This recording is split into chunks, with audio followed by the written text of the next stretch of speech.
दौरे के बीच कल देर रात ऑस्ट्रिया पहुंच गए हैं। आपको बता दें, रूस की 2 दिनों की यात्रा के बाद पीएम मोदी ऑस्ट्रिया पहुंचे।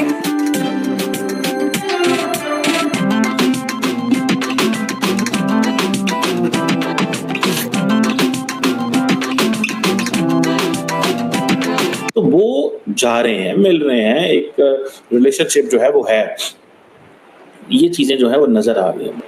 सो ये चीजें हैं, सो इनको कोई वो नहीं है। हर मुल्क जो है वो अपने नेशनल इंटरेस्ट के बारे में सोचता है। इनकी हिस्ट्री है कि भारत से ये प्रैक्टिकली अच्छे रिलेशनशिप चाहते हैं। दिस इज इंडिया सेंचुरी, ये इंडिया की सदी है, not decade but this is India century. क्या ये बात हकीकत है? ये सदी इंडिया की सदी बनने जा रही है। तो वेस्ट जो है वो सपोर्ट करता रहा है। एक तो ये है कि ये हिस्टोरिकली इंडिया की सिंस 1990s एक कंसिस्टेंट पॉलिसी रही है।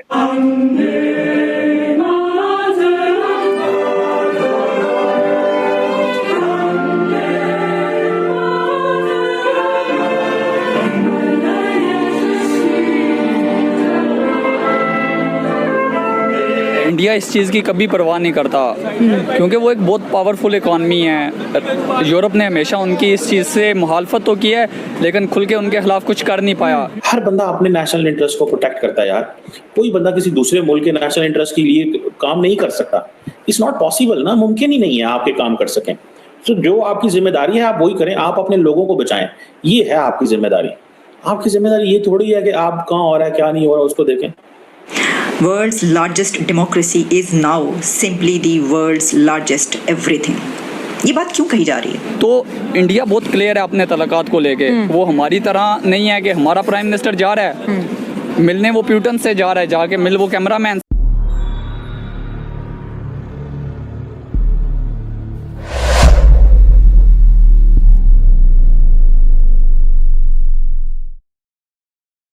Count on India as a voice of peace, as a voice of reason. We consider India as an ally and as a friend. India always had a tradition of balancing world powers. तो वहाँ पे जो host था उसने रोका और कहा कि पूछा, उसकी डिटेल्स मजीद पूछी तो उन्होंने कहा मैं डिप्लोमेट हूँ, उसका मतलब ये नहीं हूँ, मैं ये लफ्ज़ इस्तेमाल नहीं कर सकता। तो वेस्ट जो है वो सपोर्ट करता रहा है जो है पाकिस्तान को और मिलिट्री डिक्टेटरशिप को सपोर्ट करता रहा है। आप क्या समझते हैं इसकी क्या वजूहात हैं? क्यों इंडिया के जो फॉरेन मिनिस्टर हैं वो ज़्यादा एग्रेसिव हैं? देखें जी, इसकी मल्टीपल वजूहात हैं। 3 बड़ी वजूहात जो मेरे जहन में आती हैं। एक तो ये है कि ये हिस्टोरिकली इंडिया की सिंस 1990s एक कंसिस्टेंट पॉलिसी रही है। तो उसमें आपको ये 2-3 लफ्ज जो हैं, टेररिज्म, स्नेक पिट, जो कि आप 10 रुपए दे के तो राजा बाजार से छपवा सकते थे। राजा बाजार में वो जो नहीं बैठे होते बाहर, जो रेडी पे, उनको जाके पिक्चर दें तो वो दें कि ये मुझे छाप के उसी वक्त बना के आपको एक कार्ड दे देता था। और वो कार्ड लेके तो ये जो बहुत सारे कश्मीरी गिरोह एक तो ये काम करते थे और दूसरा चंदे करते थे पूरे पाकिस्तान में, जिसको भारत ने बाद में एक फाइनेंसिंग, टेरर फाइनेंसिंग का नाम दिया कि लोग जो है वो जुलूस की शक्ल में जाते थे बड़ी बड़ी मार्केटों में चादर लेके, तो उसमें फिर मार्केटों वाले जो है वो पैसे डालते थे। तो जहाँ पे आप इतना ब्लंटली और इस कदर जो है नाइव और इतने बेसलीका तरीके से इस तरह का काम करना शुरू हो जाए तो वो फिर इंटरनेशनली डॉक्यूमेंट हुआ। बाद में जितने भी इस पे जो है वो इंटरनेशनल आर्टिकल आए, स्पीचेस हुई, फोरम्स पे डिस्कशन हुए। तो इसके साथ साथ अभी जो नई सिचुएशन आई है, इस नई सिचुएशन में जाहिर है कि पाकिस्तान की हालत तो बहुत ज़्यादा ख़राब है। अगर हम अपने तौर पे उसका तजिया करके देखें तो इकानमी तो बिल्कुल जवाब दे चुकी है। जाहिर है कि जब आप $2-4 बिलियन की आस पे जिंदा हैं, IMF से लें या किसी और से लें, लेकिन आपकी जो दौड़ है इंटरनेशनल डिप्लोमेसी की, उसमें तब्दीली नहीं आई। दिस इज इंडिया सेंचुरी, ये इंडिया की सदी है, not decade but this is India century. क्या ये बात हकीकत है? ये सदी इंडिया की सदी बनने जा रही है। इसके ऊपर कुछ सर्वे भी हुए हैं और रिपोर्ट्स भी शाया हुई हैं। न्यूयॉर्क टाइम्स कहता है, will this be the Indian century?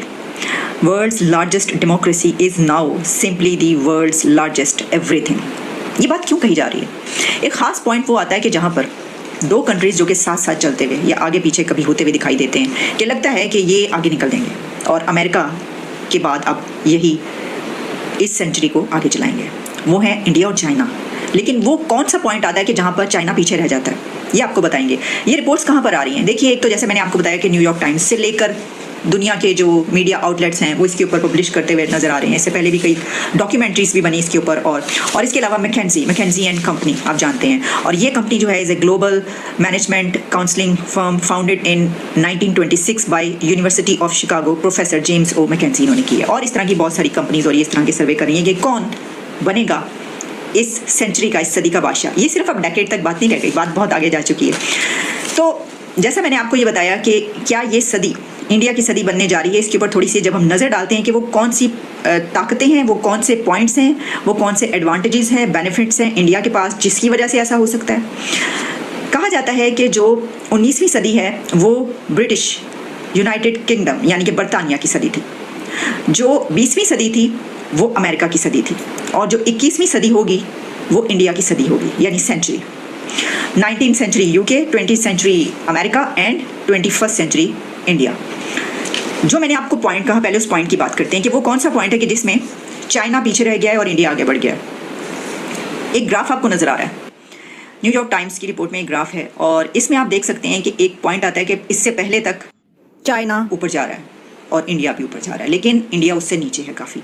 लेकिन फिर एक पॉइंट आता है कि जहाँ पर चाइना अचानक से नीचे चला जाता है और इंडिया ऊपर बढ़ता चला जा रहा है। इस वक्त इंडिया की एक सबसे बड़ी पोटेंशियल या ताकत जो उसे मिल चुकी है वो है कि वो चाइना को सरपास कर चुका है। समझ जाएंगे, उनको नहीं पता मैं क्या करने जा रहा हूँ।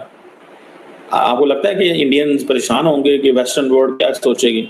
मेरा नहीं क्या, उन्होंने गेज कर लिया होगा वेस्टर्न वर्ल्ड को कि अमेरिका को जितनी हमारी ज़रूरत आज है इससे पहले कभी भी नहीं रही।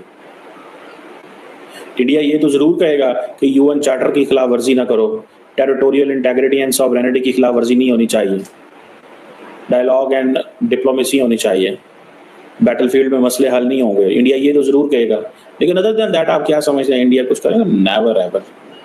इंडिया को बड़े अच्छे से पता है हमने अपना इंटरेस्ट क्या देखना है। और वैसे भी ये बहुत बड़ी ग्रेट गेम है यार, ये यूरोपियंस, अमेरिकन, रशियंस ये बड़े और पैमाने पे सोच रहे हैं। हमारे एशियंस को तो अभी पता ही नहीं है ये करना क्या चाहते हैं। फ्रैंकली स्पीकिंग एशियंस को तो पता ही नहीं है ये करना क्या चाहते हैं और क्या है। ठीक है जी, ये तो it will take a lot of time. ठीक है, ये चीजें हैं जिसको मैं देखता हूँ, मैं कहता हूँ नहीं ये ऐसे नहीं होगा।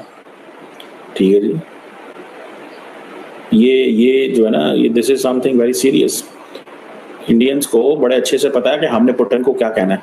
आप क्या समझते हैं डॉक्टर जयशंकर वहाँ साथ बैठा हुआ है तो वो क्या बता रहे हैं मोदी साहब को?